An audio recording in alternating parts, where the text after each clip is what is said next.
A win for a worship leader is to be involved in the life of church. There you Don't go. just come and lead worship, but be involved in the life Right. of the church, because you need to actually have relationships and know people that you're leading, Yep. not just come in and lead your songs and leave, not just come in and go into the green room and never come out. As a worship leader, it's important that we keep our eyes on God, but we also keep our eyes on the people, because Right. there are people in there. This may be the first time they've walked into the doors of a church. We're not married to models. We're not even married to music. We're married to bringing the people into the presence of God. Methods have to change. The methods change. I want to welcome you back to the Lead to Win podcast, where we're helping leaders win in the areas of life that matter the most. I have with me Betsy Caswell, my longtime friend. Her and her husband, Tyron, have been a part of our church since the very beginning.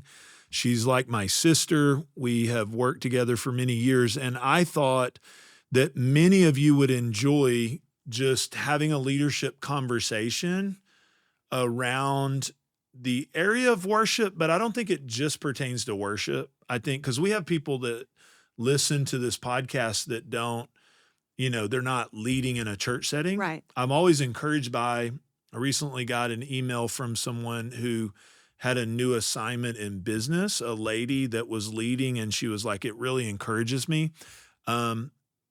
I also have like a lot of our leadership teams at Milestone tune in. Right. We have a college. Y'all have a leadership practicum. Right. So there's a lot of different groups of people that listen, but I do think specifically also for those who lead in the area of worship, you're always looking for help. Right. So you watch a lot of podcasts, listen to a lot of podcasts just to glean and grow and listen to what people do. So I'm excited that you would come, because I wanted to interview you. I want you to share from your position, because I have a perspective, but then you have a perspective from where you sit and what you have been assigned to that I think could encourage people. Not everybody understands putting on church services. Right. But I do like to remind people that the worship leader gets a big portion of the time. Yes. Right? So Yes. they're in front of the people. They're as Rick Warren said years ago, you can change a church's theology faster than you can change their music. Heart, DNA. And music carries theology. Music, the stewardship of what we do on the platform through worship is such a big part of the theology that people catch. 80% is what the studies say. 80% of people's theology is caught through music. Wow. It's crazy. It's a big stewardship. It's a big stewardship. So I want everybody, so this Lead to Win podcast, the team started asking me to do this. We've had a meeting for 20 plus years. 20 plus years on Monday. Yeah. Yourself, some of the worship leaders you've raised up, some of our communication people, some of my team that help with sermons. It's a creative table full of people that have all different types of creative gifts, bringing it together. You're a creative. A lot of people wouldn't necessarily know that about you, but you're like the chief creative in our church. And so it really is a gift that we get to gather together. I think that relationship dynamic of just that we're not creating services and moments for people to encounter Jesus in a silo. Right. Like we're not doing our part and somebody over here is doing their part, but we're all creating those moments together. I think that is the magic, if you will, of what we do and putting services together that are making an impact on people's lives. I talk to pastors, it has to fit with your flow. I like to take off at the end of the week. So I kind of like to get as I call it, I was describing it to a pastor. It's like a chef. When you watch these cooking shows, which are so popular now, you have a chef, but there's these other sous chefs and there's prep people. Absolutely. And we're all kind of putting it together. Putting the recipe together. And so I like to get that pot cooking at the first of the week. Right. And of course, we also have things like we've been working on Easter. Yeah. This week, we've been back and forth songs. What about that? And then after that, it's Mother's Day and Summer Splash and all of our women's events and all the things. There's something always coming. Yeah, it's Sunday is coming, and for our church, Saturday with amazing regularity, Absolutely. Right? So we've done that for 20 plus years, sat at that table. Take everybody back, though, for a moment, because I think there's going to be some real nuggets of wisdom on just a leadership perspective on worship, raising up, empowering. If I really were to think about this, to have multiple platforms and multiple worship leaders, people could translate this to whatever it is they're leading in, but specifically, like, you're empowering other leaders. Right. What responsibility to empowerment?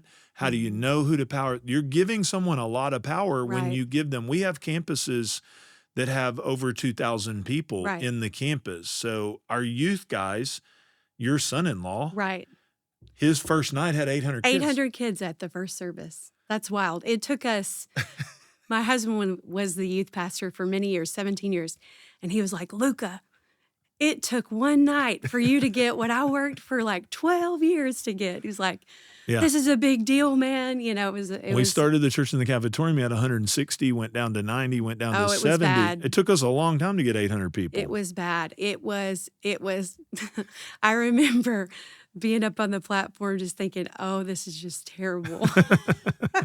Thinking like, oh, I know they want me to get off of this platform. I mean, there was I had 6 team members. Yeah. There were 6 in total. There was no bench. Yeah, exactly. There hadn't been a bench brought in at all.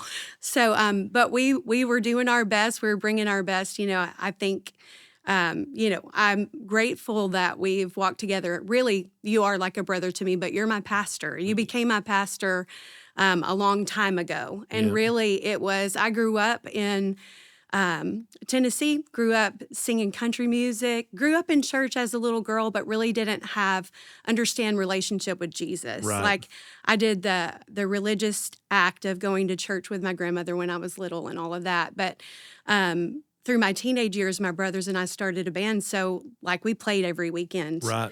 And then I had an opportunity to record a Christian album. When I turned 19, I was in my freshman year of college, and it was a Christian country album. Mm-hmm. And I went to TBN in Nashville to record that, and I thought that was so cool.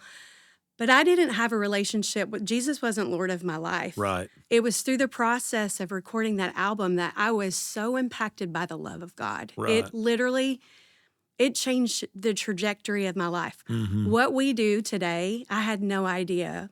It didn't exist at the time. Like when I think about praise and worship at that time, it was, in my mind, because I grew up in a small town in a little country church, it was hymn book. Right. So when I'm thinking praise and worship leader, that's what I thought of. So I didn't have a picture of what we've had the privilege of being a part of, what I've had the privilege of stewarding all these years. Right. And so, it was really like Jesus changed my life. Right. And began to encounter me in my room through the word. And I had one little Christian CD. That was it. Right. But God was just showing up and revealing himself. And so I ended up doing a tour in Texas with that label and was exposed to churches with young people. And one of those churches was Brandy's uncle's church. Right. And I ended up moving to Texas to go to church. That was radical. That was a big radical step, but I felt like it was a word from God. It was really Jesus calling me. Yeah. When I look back on it, and I wasn't being called to worship ministry. Mm-hmm. I wasn't being called to music per se. I didn't care if I ever sang another note. Right. I was so impacted by the presence and the power of the Word of God, like it was transforming my life in my room by myself. Right. And so I moved to Texas and started going to this church, and then I was introduced to praise and worship, and I was introduced to you guys. Mm-hmm. And we were in our early 20s. Yep. I remember you'd come preach in your overalls. You had long hair at the time. Yeah. I had a bad mullet. It was pretty cool. And and so we knew each other from that season. And then I came one weekend after I'd met my husband. We'd gotten married, came one weekend and led worship at a church you were pastoring in Abilene. And you guys shared the vision of what we're living today all those years ago. And Tyron and I both, we knew we were called to ministry. We knew we were called to Jesus first, but we didn't know what that was going to look like. And man, our hearts burned that weekend. We were undone with this idea of reaching people and discipleship and helping people take steps in their walk with Jesus, because we had been a part of a lot of encounter. Right. Like that season in the late 90s, there was a lot of Yep. encounter meetings, and we would go from church to church, Yep. and that was a wonderful thing. I think there's times There is. in church life, and I think we're in that again. I Yeah. mean, we see it here at our church Yep. and young Yep. people in the next generation.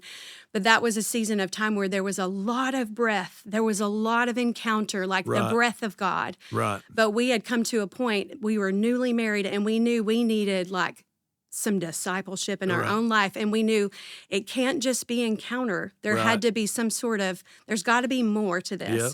And so, I think that's important because I think people underestimate that. Like they might, depending on your vantage point of our church or my leadership, you mentioning, they might see one dimension, right? But we, in our homes and in our early days and still in staff meeting to this day, I mean, we're spirit-filled encounter people. absolutely. Like I love. It's the bedrock of who we It's are. the bedrock of who we are. So we love the presence of God. We love to worship. We love the breath of God, and yet we spent a season where that's all we were focused Right. on. In that time, I just been introduced to worship. So I joined this group, and we went all over, Yeah, you all were over the traveling place, and- traveling and yeah. everything. And, lots of youth events. And I did sense a call like, man, God's going to use these gifts that he gave me, like for the church, Right. like to help people connect with his presence. And I'm so thankful for that season, Yep. because I learned so much about the presence of God and Right. hearing the voice of God and being led by the Spirit of God. Yep.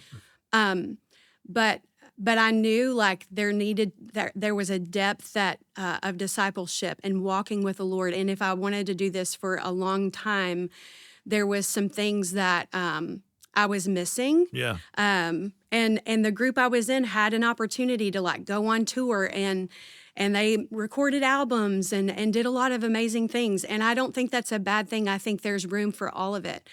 But right before that next step that they took, I really felt a word of the Lord.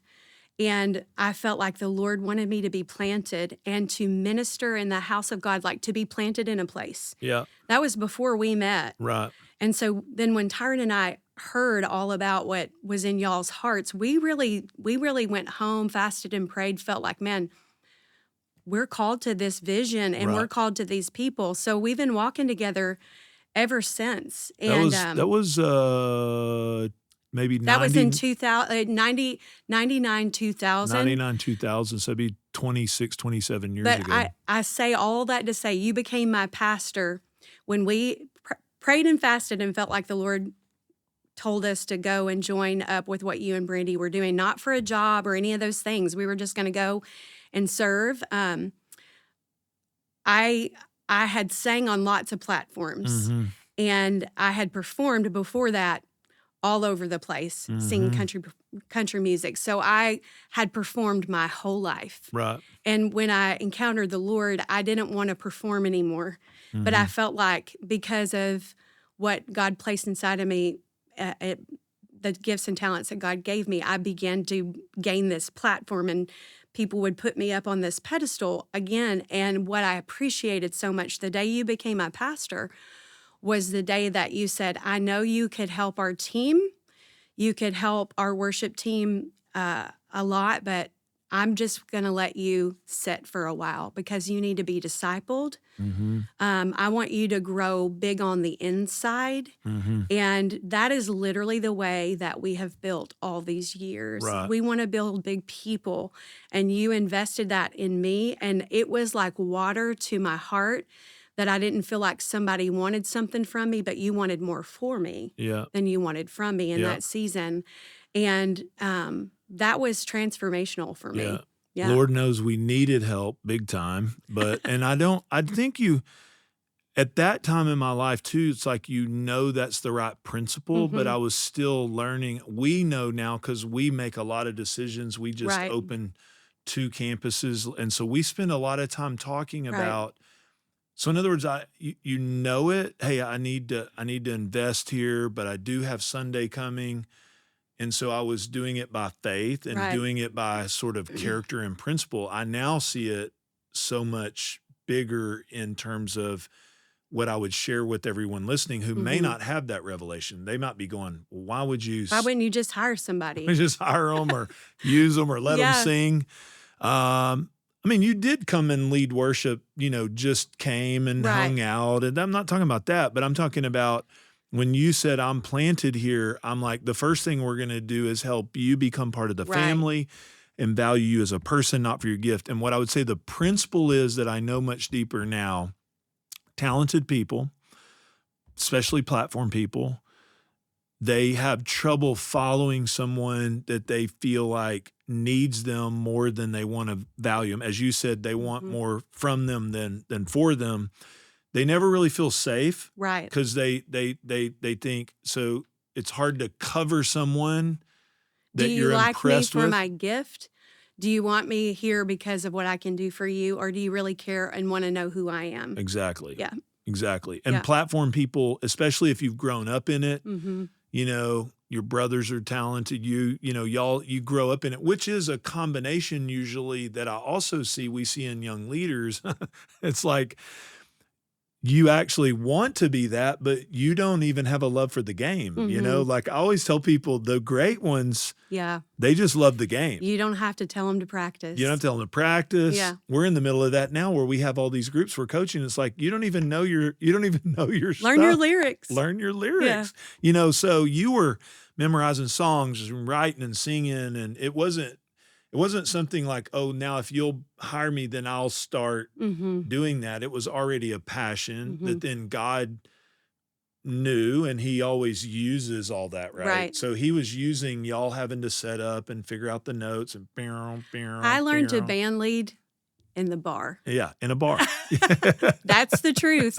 I learned to band lead a team Friday and Saturday night, 4-hour shows. That's Good. where I learned how to do it with my brothers. Before I knew the Lord, I didn't know there was anything else. Like, I loved music. He put that in me, but I didn't have a frame of reference. I had no frame of reference for what I would be doing, but God knew all along, right? So I feel like I was being trained. He was so good. He protected and guarded me. I was busy and putting my hands to something that I loved, but I was learning. Yeah. And all that, he uses all things to work together for the good of those who love him and are called he's according using to his it all. purpose. I want to talk about that principle for a minute, though, because we, with our other team members, we just open these campuses. We have a college, we have a practicum, and I think every church goes through seasons. You had some great, it's the God of the breakthrough. I was in a church the other day preaching, and they were singing it as their thing. And I always send stuff and be like, this is really cool. We love creating. We love, we've written some songs. We want to do another album. We have some great young leaders coming up. 100%. We think we have things to offer. But I think you go through seasons. Like quite honestly, right now we have an urge to do some more creating, but we find ourselves parenting a lot right now because we just have so many young. And I think we all struggle because maybe someone isn't raising up worship leaders, but maybe it's the youth department or maybe it's a business leader. I think anytime you see somebody anointed and good or gifted, if everybody can recognize it. How do you balance, you want them to use their gift, but you're looking at character? Because every time in 26 years or whatever, we, or me, or you, without me knowing, we pushed gift above character. It burns you. You regret it every time.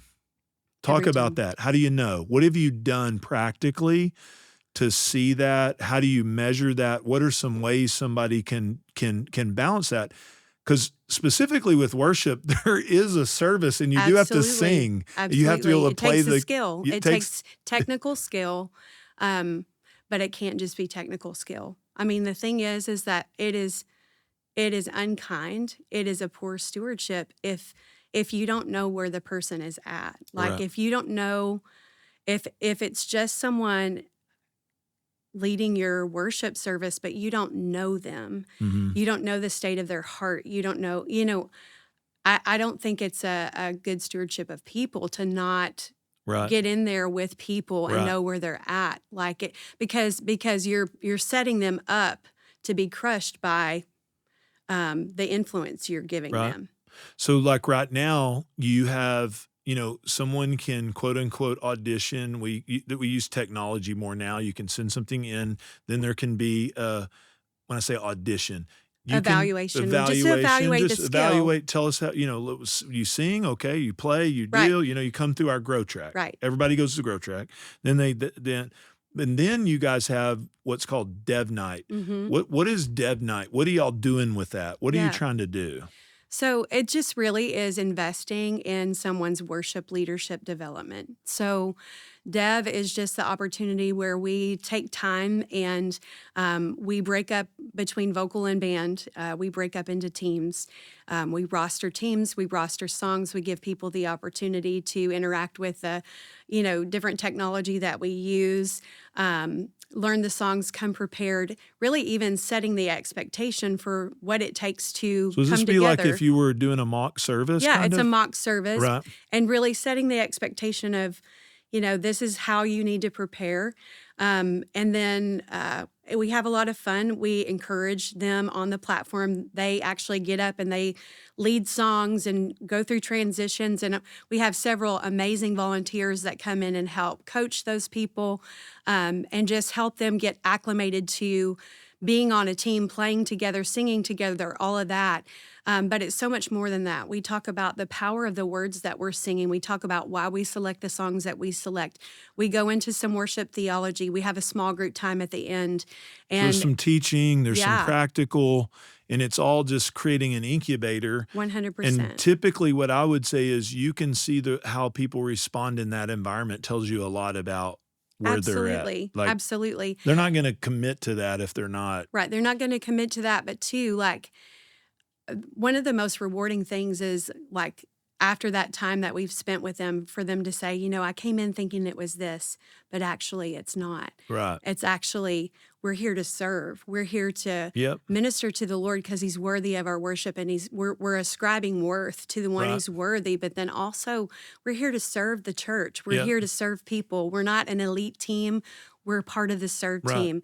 This platform is just it's literally like just a structure a little bit taller so that we can, people can see, but we're not trying to elevate ourselves. Right. We want to disappear. We want people to see Jesus. Right. We set up a place for people to meet with God, and then we get out of the way. Good. Yeah. What are some other things? So let's talk culture for a minute. Like what are targets? What do you feel like is a target for a worship leader? What are they really trying to do? Give me 3 or 4, like if you were to say, so there's a young worship leader and they come to you and they go, hey, what does a win look like? We're going to assume, I know we shouldn't, but we're going to assume, they're walking with Jesus. They're close to him, their marriage. We're going to kind of have some of these basics, but I'm talking much more in the like, what would you counsel them on? How do you, when you teach on that you do a big deal too. I would say to anybody out there that wanted practical help or wanted to bring their teams, our leaders gathering at Lead to Win gathering in January, this would be a place because you guys teach on this and do some things and do. But what do you talk about when you go, what are some targets that you want to have? I think everything stems out of like, I know this is so basic, but it's to and for Jesus. Right. It's to and for Jesus. What we do is to him and for him. Right. And it's to make him known, to help people see his character, his nature. Like the win is that people see Jesus. Yeah. That people encounter him. Like it is such a disappointment if they encounter us and us alone, what a bummer. Right. Like he's the one that changes their life. So obviously, I know that's elementary, but it needs to be said. It's to and for Jesus. Right. Which that is important because that influences your song selection. Everything. It influences the spirit of how you lead. It influences, back to get out of the way. Right. Back to. But I will say, like, it's get out of the way, but also we have a room of people that are like needing to be led, right? So here's the thing, we talk about this a lot. We can worship God not just with our song, but with our life, everything in our life. I love the Message version, that says, in your everyday going about that, what verse I'm talking about, like in everything we worship him. But we're leading people when we come together in a corporate gathering. And so it's one eye on God. As a worship leader, it's important that we keep our eyes on God, but we also keep our eyes on the people, because there are people in there that this may be the first time they've walked into the doors of a church. That was actually, I remember, like, that was a good coaching that we were talking about that, and someone kind of shared that picture of it's here, but it's here. It has to be both. What happens is you go and they all have their eyes closed, right? Or it's so spiritual and they're really having an encounter. And I know there's some people have that style where it's really what we're doing, kind of like right now, you and I have a conversation and people are listening into it. Right. I do think there's something there of modeling. 100%. However, if you're a worship leader and we're having corporate worship, this isn't about just me having a window into your private worship time. It's also about, I don't just close my eyes. I don't just look up. I'm looking at the people and pulling and helping lead them somewhere. Right. Because it has to be both. Right. It has to be, our eyes are on God. But also, if we're so focused here and we have a room of lost people, right, then they could feel excluded from what's going on and maybe like, how do I even enter in? Now we know that it's the Spirit of God, it's the presence of God that makes the difference. So the presence of God, like, he can do whatever he wants to do and reveal himself. But I do think as a worship leader, we have a responsibility and a stewardship to help bring people along. Yeah. So one reason why I love to look out among the people is because sometimes the Lord will just literally drop someone, like pray for them. Right. Or you're declaring this truth over their lives, or you see the light come on for someone and someone take one little step. I've seen, that's another thing is I think it's so important to know the people that you're leading. Like, I would say a win for a worship leader is to be involved in the life of church. Don't just come and lead worship, but be involved in the life of the church, because you need to actually have relationships and know people that you're leading, not just come in and lead your songs and leave. Right. Not just come in and go into the green room and never come out. Well, what that does the same way with a communicator or a pastor is what you then end up doing probably is trying to give your people something that someone's giving their people in a different context from your people. Right. Right. We share a lot. You got to know this. There's something on Instagram from New York City, but you're not pastoring in New York City. So you need to know you don't want to build something that looks great online, but doesn't connect with your community. Right. There's stuff we do because we're in Fort Worth, Texas. 100%. That, we had a guy that owns a roofing company this weekend with the beard and a guitar leading a cool song that in Fort Worth, Texas has a good country vibe. It has a little country vibe. That's you and good. I both like that because I think, country music is from God, but it's like, and we work at also having other expressions. 100%. We have younger people. We have weekends where it's young adults led. We let them do their flow, start dark, start lower, go higher. We're not married to models. We're not even married to music. We're married to bringing the people into the presence of God. Methods have to change. The methods change. Yeah, depending upon where you're at.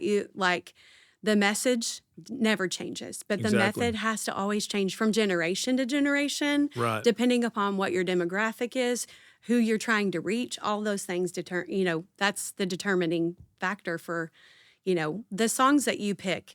I think it's really important that we're writing and we are singing theologically rich songs that are to and for God. And that typically are going to come out of the pastors, there's a messaging, right? Because there is the Bible, right? But there's also a communication in that church, right? Because there is a personification or the person sharing the word, right, that filters it through your context. So that's a good good thing too, that for a worship Absolutely. leader, somebody writing. I was recently with Chris Tomlin in a little private setting with his guitar. It was really a powerful thing because he was just talking about, Amazing.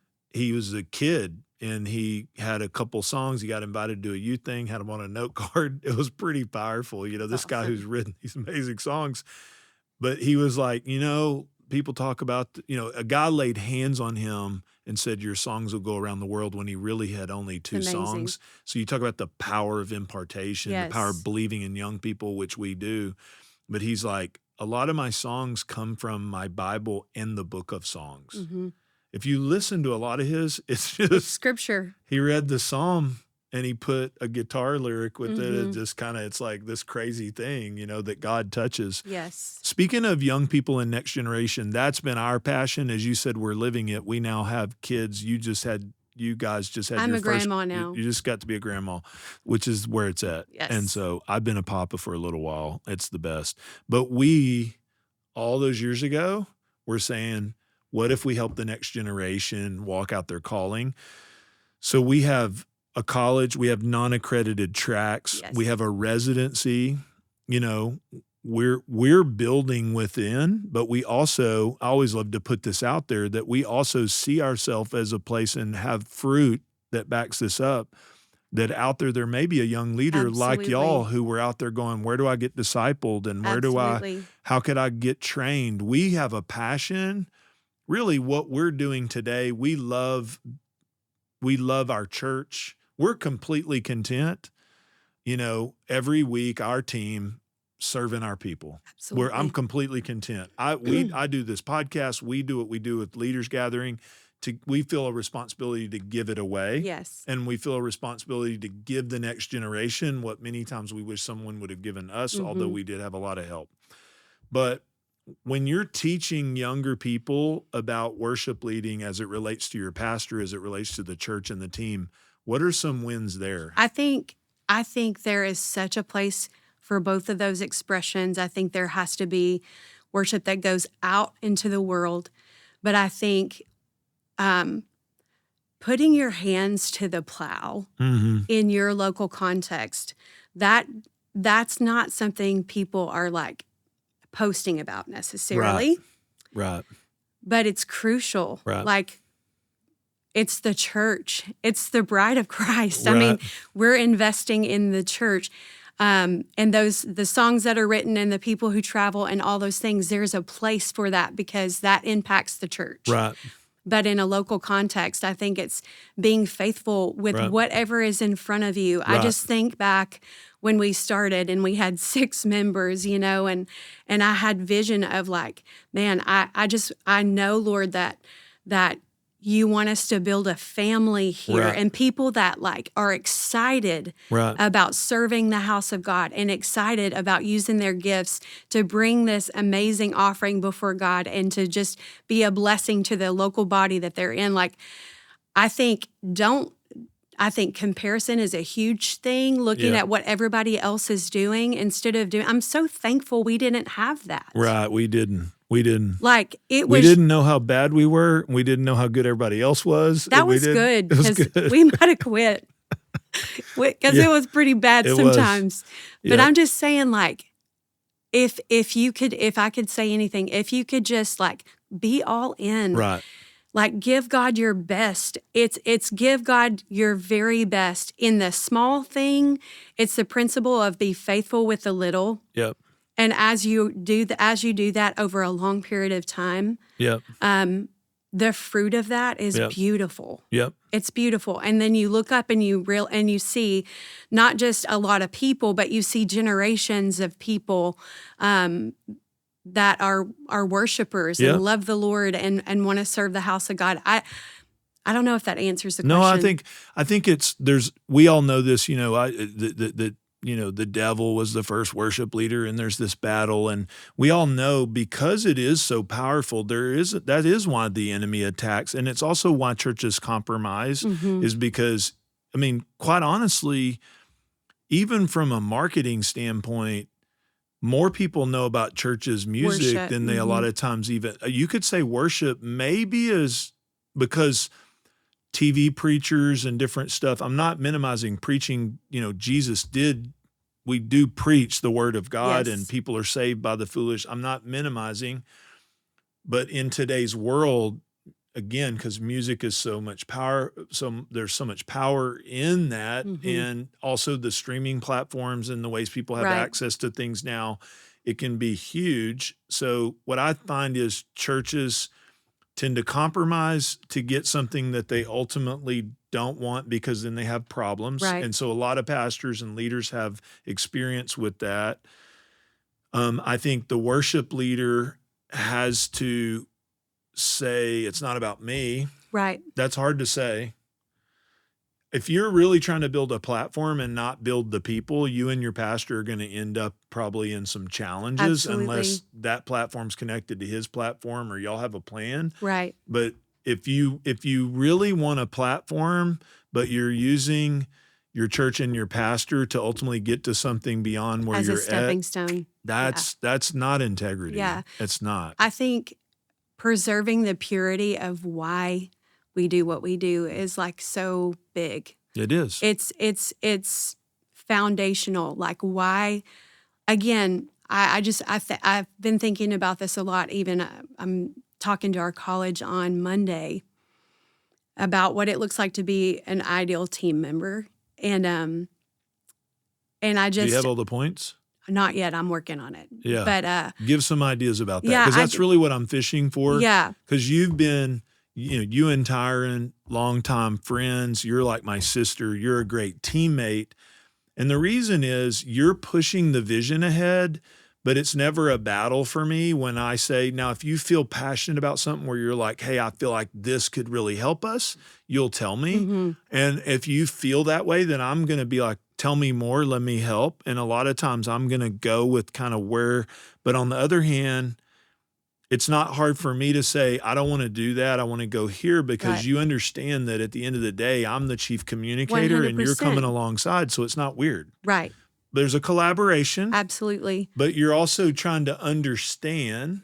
You're listening to me in those creative meetings. You're listening for what's God saying to him, what's on his heart, where are we going, where are we trying to go, Right. And so I think a lot of times worship leaders, they don't understand. Number one, we're all there to serve Jesus. Right. We're there to serve the people, not ourselves. Right. But you also, as the worship leader, are there to serve your pastor's 100%. heart and vision, right? 100%. Yeah, I as far as that, in talking about that, I think one of the biggest pieces of advice that I've given young leaders outside of our context, you can go get a job anywhere. It's really important that you know that you're in alignment with your pastor, with the pastor that you're walking with. You're in alignment. And I believe in this vision, and I'm getting behind it, because you're here, you're in that local church to serve the vision of the pastor, really. I mean, the Lord gives the vision. Yep, it's God's vision. It's God's vision, but it's carried out through the senior leader. Right. And so submitting to that vision is super important. And the thing is, I'm grateful for your leadership, because I can do that securely, because that vision has not changed. Like it's the same, you know? And that's what I would say to pastors is you want worship leaders that are committed and consistent in this. Well, then you have to also be that person. There has to be relationship. There has to be some sort of, what doesn't work is the worship leader is over here and they're doing what they think is the right thing, or maybe they're doing what they like, or the newest, coolest song, and there's no communication ever unless it's not right. Exactly. And then that wasn't right, don't do this song, whatever.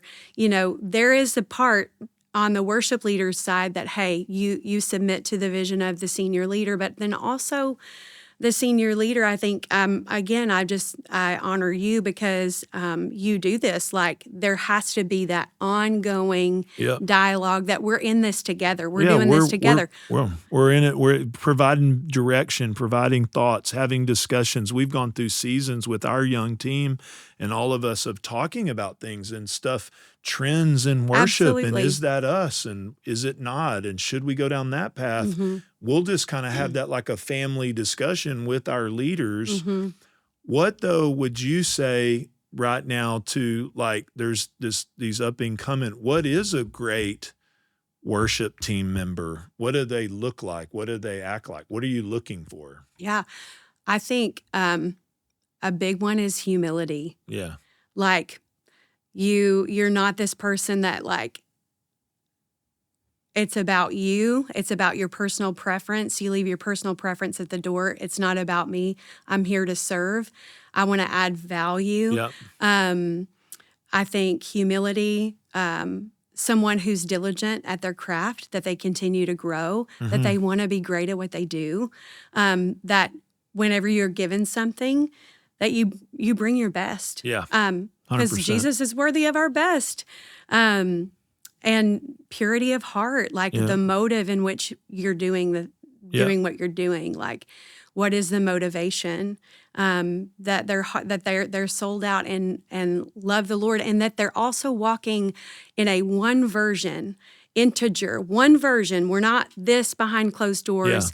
Like what's being cultivated in private is the manifestation of what's cultivated in private. It's going to be seen in the public. Yeah. So this isn't, I mean, again, we have to always qualify because we don't want people to think we don't understand. You can go do a gig, right? So in other words, you might be invited to something that you're not building, but you go there and sing. Right. I'm not talking about that. But your church is not a gig. no, It's not a gig.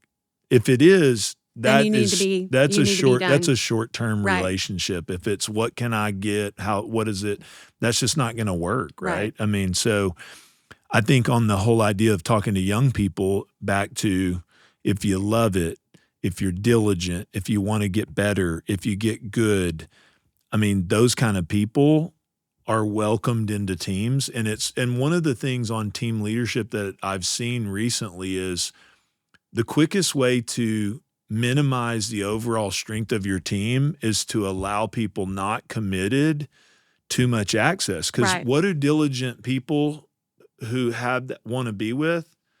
other diligent people. Because I mean, I'm a sports guy. I've never played in a band. You wanna be on a winning I team. don't play instruments. But on the other hand, I love everybody, but I don't want people on my team who don't care. Right. You know what I mean? It's kind of like, bro, like, and I know enough because I've done enough services. If the drummer doesn't care, we're in trouble. Right.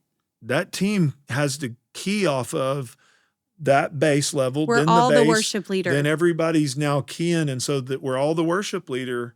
And so it really is a really amazing picture that people take for granted of how much synergy, teamwork, everyone being diligent, Absolutely. that makes it great. Absolutely. And I think for you, what I would say, if there's anybody out there, which I think transcends worship, is the culture.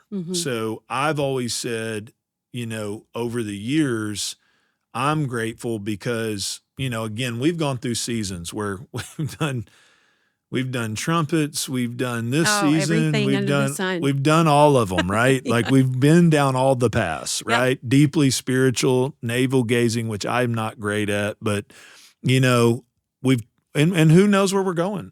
I mean, we have a whole group now we're at a phase where we have all this young people. Who knows where what it'll be, but what I would say is what we've tried to maintain is we've said, okay, there's stuff we can't control.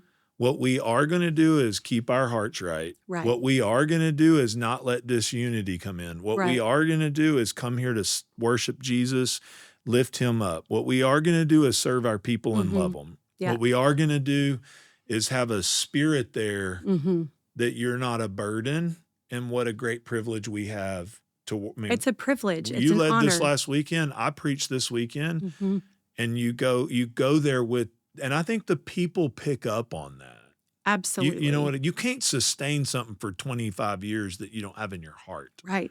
And so I think that at the essence of it, I would think some people on the outside would look at us, like in our services at Milestone, We've gotten more creative. We try to do our best. We like good things. But really at the heart of it is still, we know if the lights go out and the screens go down, we're still going to worship. We're going to get a squirrel chewed through a cable and we grabbed a guitar and we're still going to worship God because we worshiped God and love him this morning. Absolutely. We're going to worship him tomorrow. We're going to worship him with LEDs, or before we had LEDs and we had overhead projectors, because at the end of the day, there's a lot we don't know, but what we can steward is our hearts. Absolutely. It's all about that. It's about the integrity, purity, like knowing that it's him. It's him. It's to him. It's for him. It's not about us. Yep. I think that when we also, if I could say one more thing about when I think about a young leader, you just walk in another measure of security. Right. When it's not about you. It's not about you. Like when you make it not about you, when you just make a decision, like, I'm going to walk into every room. I'm not going to think about myself. Very good. I'm going to be a carrier of the kingdom of God. Good. I'm going to be a carrier of the presence of God. I'm going to add value to the people that are there.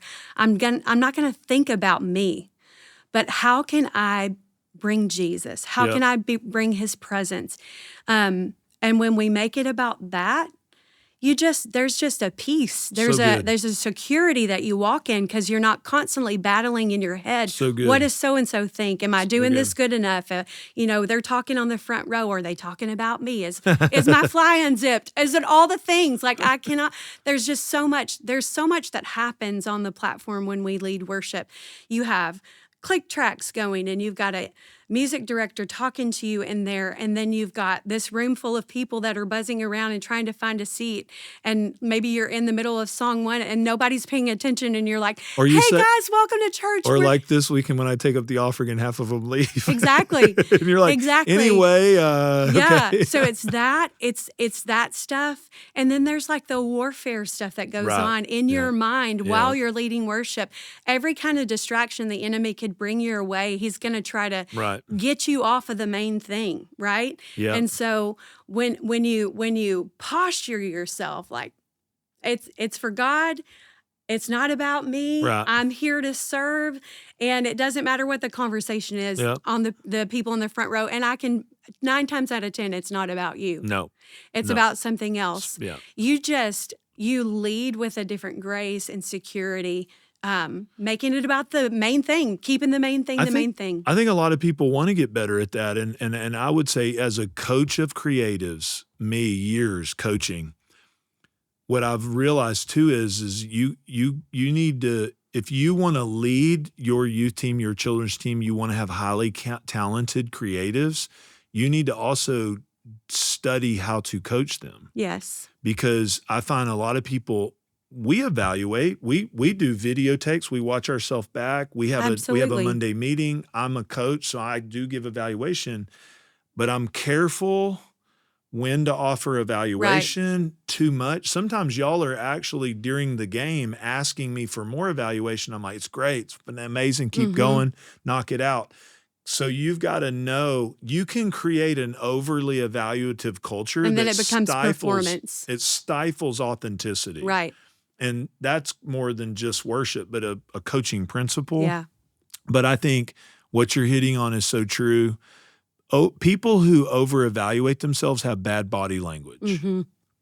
Someone in a meeting that's mostly thinking about their performance are terrible in the meeting because they get very self-consumed. They're worried about their deal. Are they going to stay on time? If they're not on time, then what's that mean for me? Yeah. They miss the bigger picture. Take yourself too seriously. You're way too serious. Yeah. Most of those people come into your church or meeting, you know what they're thinking about? Themselves. And what do they really want to do? We say this all the time. We want to put on a good service. We want to be excellent. They want to meet with God. They need to sense His presence. What are we going to do for the video announcements? What about this? What am I going to preach on? What am I going to say? And you know what they really want? To experience God. 100%. And so we need to keep that as a perspective. No matter what happens today, I'm bringing the presence of God where I go. Yeah. And I think that's an important thing. You know, I think what you're saying, when you just talk about platform leadership in general, the more evaluative you are of yourself, the less connective you'll be to the other people. I love when you say, you know, when you go out, you say, I'm doing this for you, Jesus. Yep. That's something that every church leader, no matter what, if you are walking out on a platform, even just to say out loud, it's important for us to say it out loud. I'm doing this for you, Jesus.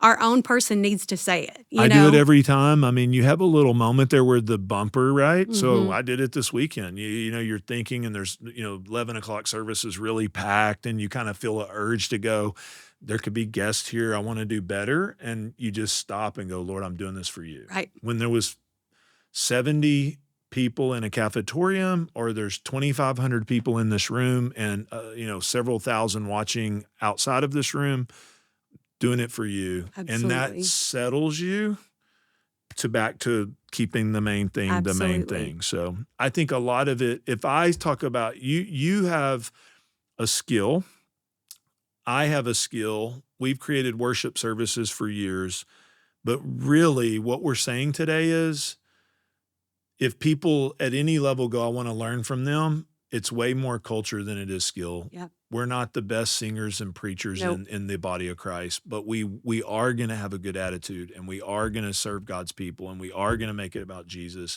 And I'm going to show up whether I'm preaching or not, and I'm going to worship, and I'm going to ask God to keep my heart right. And so at the end of the day, what I would tell somebody out there, it ain't about your LED screens or how beautiful it is. It's really about your heart. Right. You can go, you'd be amazed at what could happen if you just got your heart right. Right. And that could happen. So thank you for coming today. Absolutely. It was fun. High five. I want to say thank you for checking out this episode of the Lead to Win podcast. I want you to know that I love and my team loves getting this kind of content into your life so it can help you lead and win at what matters most. So I'd love for you to do me a favor, like, comment, especially subscribe if you would, so that we can make sure that we're able to get to you some of the things that are going to help you lead to win.